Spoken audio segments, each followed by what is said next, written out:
Chapter 1. Are there gods on this island? As Polites and Odysseus are headed back to their ship with their new info of the food-filled cave, they stumble upon two kids. Odysseus tenses, blocking Polites from walking any further with one arm, the other grabbing his sword. Though despite having their weapons drawn, the kids aren't currently posing a threat.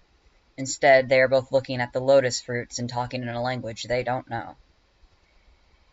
He didn't think this island was inhabited by anyone. They only saw the lotus eaters. He slowly tries to back away and find a way around them without a fight, but the boy quickly spins to them as soon as they move, his sword pointed at them. He's ready for a fight in light leather armor, but he doesn't attack, just watching as Odysseus steps back. "I didn't mean to scare you, friend," Odysseus says, trying to keep his tone friendly in hopes that they'll get the intent even if they don't understand him. "We mean no harm, we're just passing through." The boy looks a bit surprised, lowering his sword a bit and turning to his companion. She must be a noble of some sort, her golden ringlets done up in an intricate and lovely style, though her long skirts have been pulled up and tucked into her belt so she may walk better. The girl steps forward to talk to them. "What a coincidence! So are we," she says. Odysseus watches them, very unsure about any of this. "Where are you from?" he questions, Polites peeking out around Odysseus to look at the two. "West," the boy gestures with his sword, the girl just observing them with piercing gray eyes. Familiar, piercing gray eyes. "That's east, Seaweed Brain," she informs her companion without even needing to look back at him. "Seaweed Brain," Polites whispers in amusement before speaking louder. "Where's your crew? Are you also searching for food?" he asks with a smile. He's going to get killed if he keeps being so nice. "Food would definitely be nice, and it's just the two of us," the boy says, letting his sword fall to his side, but he doesn't put it away. "There's no food on this island, I'm afraid," Polites says. "Where are you from in the West? And what may your names be?" Odysseus questions, his eyes still on the girl. Her eyes. "We're Perseus and Annabeth of Sicily," the girl answers quickly. "I go by Percy," the boy adds, nodding. "And you are?" she asks. He pauses for a moment. "Odysseus, and my comrade is Polites." "You are a bit young to be without a crew." They both get a look. "Like from the Percy starts, Annabeth cutting him off with a hard elbow to the ribs. "We're stranded, sadly. You're the king of Ithaca, yes?" she asks. Odysseus doesn't know how to feel about them. They don't have the right attitudes for gods, but they also don't seem human. Not even close to normal. "Yes, I am," he nods. "We're actually headed back to Ithaca right now," Polites says happily. "That's great. That's around where we're headed, actually.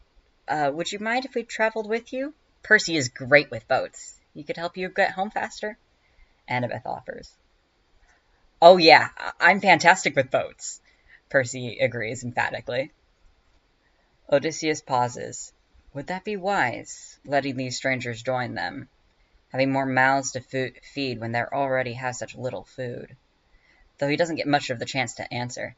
"That would be wonderful. More hands on deck are always welcome," Polites nods, Odysseus looking at him. If that's all right with you, Captain." Polites smiles guiltily at him. Odysseus sighs lightly. Another hand would be good. "But don't you have your own boat?" "We did," Annabeth nods. "Yeah, it's kind of broken on the beach," Percy says with a lot of guilt. "I see." Odysseus looks at him for a good moment before taking a breath. How much harm could it really do? And if they are gods in disguise... "All right, let's go. Best be leaving before it's dark." "Thank you," Annabeth smiles, letting them lead the way back to their fleet, Polites peppering them with questions as they walk. How did they get here? Why are they traveling? How did they get so very off course? "We were blown over by a storm. We were on a quest," Annabeth responds. "A quest?" Polites barks. "Yes," she confirms, Percy nodding along, just letting her do most of the talking. "Oh wow, you have a ton of ships still," Percy says as they reach out onto the sand. Yes, we do. Did you know of the war? Odysseus questions. Yes, we knew of the war in Troy. But holy shit, seeing a whole fleet in person is like, wow. Percy smiles wide and goes to check them out, Annabeth following with excitement. Odysseus watches as Annabeth starts to look over the boats with Percy, noting down how they are made, the types of nail and glue, and such used, while Percy just nods along. He's a sucker for kids. It is truly a sight to behold. A whole army. Odysseus goes to board his ship and warn the crew that they have picked up 2 travelers. Captain, we are already starving. Please do not tell me you get more people. You got more. Eurylochus protests. It's only 2 more people, a woman and a man. I understand we're starving, but I believe not taking them will put us at more risk, Odysseus explains. I do not believe them human.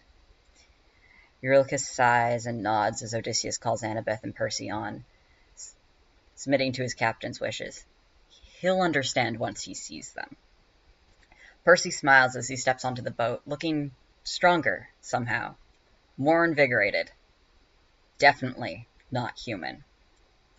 Odysseus makes sure everyone is settled and good before calling them to cast off, instructing them on where they're headed, an island with a food-filled cave. Percy wrinkles his nose a bit. Oh, isn't that... How fast do you think I can make these boats go before they break? He asks, turning to Annabeth. Annabeth gives the deck a good few stomps before replying, her head tilted to the side slightly as she thinks. They're in pretty poor shape, she informs him. Percy sighs softly. All right, I won't push it then, he submits with a sigh. Wow, I wrote that twice. Odysseus turns to give them a look. How fast? I don't think anyone here can row faster than they already have. Then tell your men to lift their oars. Percy sits on the bow of the ship, smiling deviously at him, like he knows something they don't. Odysseus gives him a skeptical look. What an odd request, but he follows through, calling for all the ships to lift their oars. Waves start to lap violently at the sides of the ship as the last of the oars are lifted, Odysseus having to grab the side of the ship to keep from falling as the boats rock and lurch. But soon the boats start to move on their own, pulling away from the island and falling into formation. Men stare down over the side, watching as the boats pick up more speed until they are going faster than he's ever experienced, even with a strong wind. How? Odysseus looks back to Percy, who just smirks. I could make them go even faster if your ships could handle it, he informs. Faster? No. Who are you? Odysseus asks. He must be a god, yes? Poseidon? Maybe? I'm just Percy. Just Percy. He's unconvinced. But he's not going to question it. He doesn't want to make him angry. They're going faster than any of them could row. This is an amazing feat. Whatever he desires as payment, Odysseus will give. They arrive at the island the Lotus Eaters described in no time. Percy stopping his control before the waters gets too shallow and letting them row in while he talks to his companion. Odysseus looks up as they make land, calling out to his men. All right, we shall take a group and... Actually, I was thinking we would just have a party of just you, Percy, and I first, Annabeth interrupts, the other men shooting her disapproving looks. They let her onto their ship and she has the gall to interrupt their captain? Odysseus looks at her, brows furrowing as he considers this, what her reasoning could be for wanting such a small group. Though before he can speak, Eurylochus snaps. And who gave you the right to speak? I do not see one man who asked for your voice to be heard. Annabeth is quick to turn to him. Funny you mentioned that, because I didn't hear anyone ask for your opinion either, she says, tone full of venom. Percy's eyebrows shoot up, but he doesn't move to do anything. Neither make her be quiet nor defend her, just watching. Odysseus looks between them all and just slowly inches away from Eurylochus. Percy can move water, the very ocean, and she seems to command him. He doesn't know what she can do, but personally, he doesn't want to be on the brunt end of that. I do not need to ask, unlike you, girl. You have spoken out of turn. Has no one taught you your place? Eurylochus growls. I think it sounds more like you need to be taught a lesson, not me, she says, pulling out a sword, made of a very large bone. Eurylochus backs down. Ugh. Eurylochus, back down. Back down, Odysseus wills him. Annabeth, Percy practically begs, please don't kill anyone. I wasn't planning on killing him. Just embarrassing him a little. She huffs, but sheathes her sword. Let them do what they want. Come on, Percy, she orders, turning her back to them as she leaves, Percy quickly falling in line behind her. Do you really think that was smart? Odysseus asks as he moves to Eurylochus. She spoke out of turn, he argues, still glaring as the girl leaves. I was teaching her some manners. And he can move the ocean. Do you really want to test her and see what she can do? Odysseus hisses to him. Watch the ships. Do not leave them, he orders as he disembarks, hurrying to catch up with Percy and the still murderous Annabeth.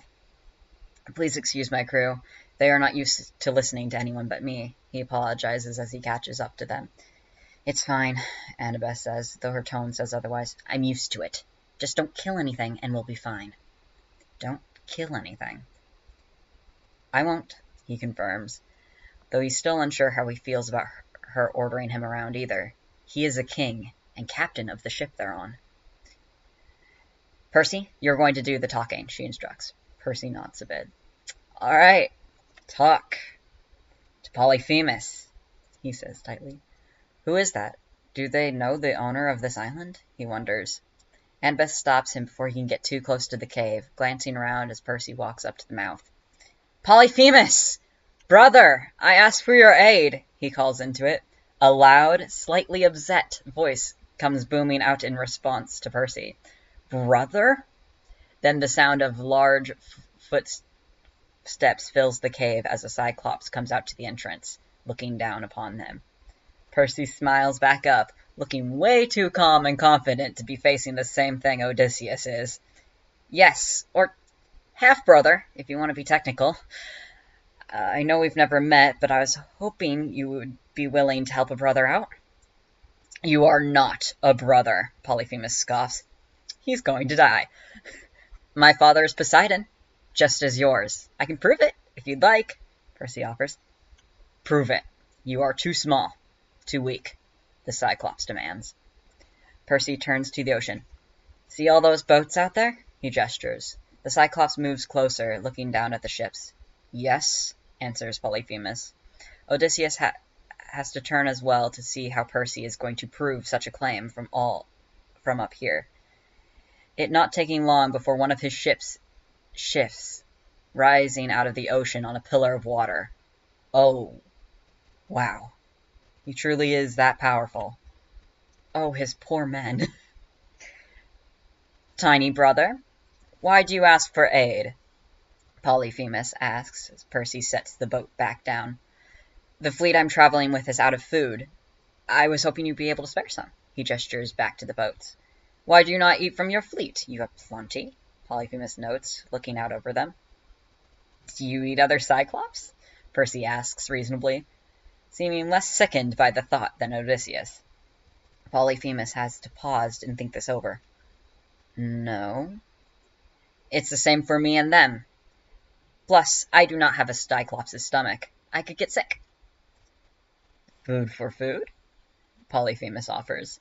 And now it's Percy's turn to think it over. Is he actually considering? Odysseus is about to chime in that he will not be giving any of his men to be eaten when Percy speaks again. We don't have much food to offer, and I'm not willing to give up any of my fleet. But we do have some wine. Would you accept that? He offers. Wine for food, Polyphemus considers before nodding. Percy perks. Thank you so much for your kindness, brother. He tilts his head to Annabeth, who quickly grabs Odysseus to gather their ship's wine, leaving Percy alone with his brother. When Odysseus gets back, Percy is just casually chatting with the Cyclops and petting a giant sheep. Hey, come pet the sheep? It's so soft, Percy invites when he spots him, looking to Polyphemus for permission, who slowly nods, encouraging Odysseus to go to him with extreme hesitation. Odysseus meets him with the same, but he approaches and reaches out to stroke the sheep. "Isn't their wool so soft?" Percy asks as Odysseus touches them. "Oh, you are very soft," he coos as he pets the sheep. He can't help it. He's always liked animals. "Do you shear them, or are they the types of sheep that shed?"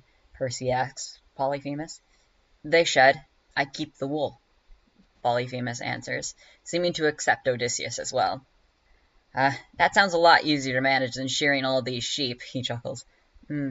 Shearing's hard," Polyphemus agrees. Percy nods and looks to Odysseus. "You did bring the wine, yes?" Yes, lots," he nods, gesturing to several terrified men that he enlisted to help carry all the wine they could spare to the cave. Percy smiles and gestures. "Think that's a fair trade?" he asks.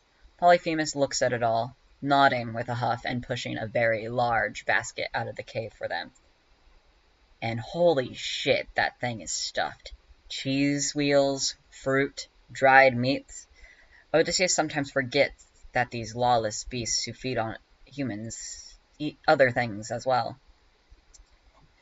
"Thank you, brother. I hope to see you again sometime," Percy says, as Odysseus convinces his men to come help carry the food back to the fleet. Polyphemus gives a wave. "Goodbye, brother. See you someday." Wow, Odysseus breathes. He is very lucky to have Percy on his ship. "I know! I can't believe that worked! I was so ready for him to try and kill me," Odysseus exclaims once they're farther from the cave. "You didn't know if that would work?" the men ask in horror. "Not a clue," Percy admits, laughing as all the relief and adrenaline washes over him. Odysseus can't help but join in as the shock sets. That kid spoke to a cyclops without knowing if it would work or not, and ended up petting a sheep. "You're quick on your feet." "I've had many years of practice," Percy brags. "It helps that I just pretended he was Tyson. He's another half-brother." "That's also a cyclops," he admits. And when were you going to share with me that you're a son of Poseidon?" Odysseus questions. "I thought it was obvious with the controlling the water, and, I did say it to Polyphemus, so I didn't think I had to tell you directly. Kind of figured you would assume. You're favored by Athena. Aren't you supposed to be smart?" He jokes. Odysseus chuckles. "I had guesses," he confirms. He's definitely going to need to figure out a way to repay him and his Annabeth. He will need to find a way to repay Annabeth as well, especially for not killing Eurylochus. He left them alone. And that's the end of chapter 1. Now, I got a little bonus thing of Percy and Polyphemus talking. Once Odysseus has left, Polyphemus moves into his cave, gathering a large basket of food, the thing nearly the size of shipping crates. Percy hopes that Odysseus and Annabeth have the foresight to bring some men with them because he does not think they could move that with just the 3 of them, and he does not want to know what Polyphemus will do if he's made to wait twice. "Your sheep are very cute," Percy compliments, gesturing into the cave, hoping to keep him distracted until they come back, praying to Poseidon that Polyphemus doesn't change his mind about letting them live. Polyphemus perks. "They are cute. They are my friends," he agrees, letting one of the very large sheep over for Percy to see up close. "He's a lot more friendly when he hasn't been betrayed yet," Percy notes. "Oh, very cute," he nods. "Have you given them names?" he asks as he strokes the sheep's nose. This is Lelapis. He pats the sheep, which makes a soft, low meh. Not a name Percy has heard before, though his sheep aren't immortal, so it does make sense that they would not be the same. "Lelapsis," he smiles. "What a cute name you have," he coos to the sheep. "I don't have any sheep, but I do have a Pegasus named Blackjack and a hellhound named Mrs. O'Leary," he shares. Polyphemus smiles at Percy's cooing. He likes his sheep. He's nice to his sheep. "Blackjack," he repeats back, seeming to like that name. "Where is brother going?" "We are headed to Ithaca," he informs, still babying the sheep. This isn't so bad. Actually, it's kind of like talking to Tyson. Percy wonders if Tyson's around yet. Probably not, right? Ithaca. With many men? You help them? Polyphemus asks. Yeah, I'm helping them. They were very far from home for a long time. I'm just trying to get them back. He nods. Home. Polyphemus looks at his sheep. They will have food for their trip, see their herds. If they come back, men for food is still a trade, he offers. Percy nods. Thank you. I'll make sure to tell them. Very much not going to tell them that.